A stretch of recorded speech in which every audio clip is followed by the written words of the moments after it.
At Stanford Brown, we're about helping families to create wealth, protect wealth, and develop a plan for transferring that wealth at the right time. For over 3 decades, we've been working with a range of clients across executives and professionals, business owners, through to retirees. Over that time, in particular, we've developed a specialism working with expatriate clients and dealing with matters such as superannuation, international pensions, taxation matters, and really helping them get their busy world in order, particularly around that challenging time of coming back to Australia. Following the 2021 federal budget, a lot of our clients have been asking us about proposed changes to Australia's tax residency laws. And to discuss that topic further, I'm today joined by our Head of Accounting, Dean Crossingham. Welcome, Dean. Thank you for having me, Vinny. In the recent federal budget, Treasurer Frydenberg laid out proposals to modernise Australia's tax residency laws. Do you mind sharing us a bit more information in relation to what has been proposed? Absolutely. So I guess to start with is to talk about how important these rules are, and they affect a wide range of things. They affect whether you're taxed in Australia on your worldwide income, your access to the 50% CGT discount, your eligibility for the low income tax-free threshold, and whether you need to pay Australia's Medicare levy, and the list goes on. However, despite the significance of these laws, it is generally acknowledged that they are way outdated. So what we're left with are these really antiquated laws that are trying to keep up with a really modern, flexible, globalised workforce and the en masse globalisation of individuals. And that's why a lot of people are saying it's due time for a refresh. So can you tell us more detail on what's been proposed? Sure. Well, what we first need to consider is that the budget announcement isn't guaranteed to become law. So it's a wait and see as to whether the modernisation of residency laws come into effect.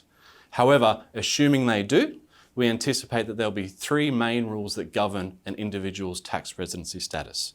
There is a principal rule that is relevant for everyone. There is a secondary rule relevant to individuals coming into Australia and maybe commencing their tax residency. And there's a final rule relevant for individuals leaving Australia who may be ceasing their tax residency. So in respect to the principal rule, what we believe it will say is that if you are in Australia for 183 days or more in an income year, so July to June, you will be an Australian tax resident. So that affects everyone if you're in Australia for 183 days or more in an income year. In terms of the secondary rule in relation to incoming Australians who may be commencing their tax residency, what we believe that rule will say is that you will be an Australian tax resident if you are in Australia for 45 days or more in an income year, and you satisfy at least 2 of the 4 additional factors. Now, those additional factors, they relate to your citizenship, your permanent residency status, your economic interest in Australia, your family ties, and whether you have access to accommodation in Australia. And under that third and final rule regarding individuals who are leaving Australia and maybe ceasing their tax residency, what we believe will be the case is it will be much harder for those people to break their tax residency status. The proposed laws will have the effect that you will be an Australian tax resident until you have permanently lived outside of Australia for at least 3 years, or for a shorter time and you satisfy the overseas employment test. And what that employment test requires, the main criteria, is that your overseas employment contract has a mandated tenure of at least 2 years in that foreign jurisdiction. Okay? And across all that, you still need to satisfy no greater than 45 days within Australia during that time. Okay? So the broad objective, as you may see, is to simplify the tax residency rules. But with simplification does come the risk of unexpected tax consequences for those that potentially are affected. So Dean, when you talk about accommodation, what does that mean in terms of these proposals?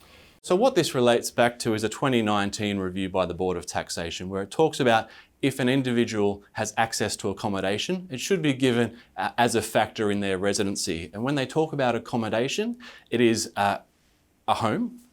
They have access to it, so it's not tenanted, or it could even be property they own or they license or have a rental agreement to. But really, that is a real secondary issue to those individuals that may be affected. The greatest factor here to consider is that economic interest in Australia, where by default, if you do own an Australian property, you will satisfy that factor at least. So what do you foresee as the main impact on expatriate workers? Right, so I think the main impact for expatriate workers, as well as their family members who are living with them overseas, is the need for them to monitor how many days they stay in Australia. So under the principal rule, we've got the 183-day test, but under the secondary rule, we've also got the 45-day test, and that will have major potential impact to the expatriate lifestyle. So I appreciate, Vincent, that they may be coming back here in the holidays. They may be spending the Christmas break with their loved ones in Australia, and it can be very easily under those circumstances to go beyond the 45 days in Australia in that income year. So we've discussed many important points to consider. If an individual is thinking that they could be impacted by these proposed changes, what would you suggest are the appropriate next steps?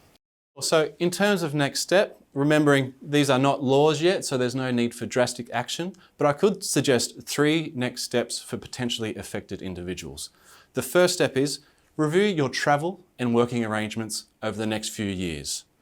Step 2, if you do think you may breach the 183-day or 45-day thresholds, give further thought around the potential consequences and your potential actions, and seek relevant guidance as necessary. And we've got a team here at Stanford Brown who deals with residency tax issues all the time. And thirdly, all I can say is wait and see. Wait until these tax laws become enacted, if they come enacted in the way that we expect they will, and what actions you'll then take. So watch this space. Exactly. Excellent. Thank you, Dean. Thank you for having me.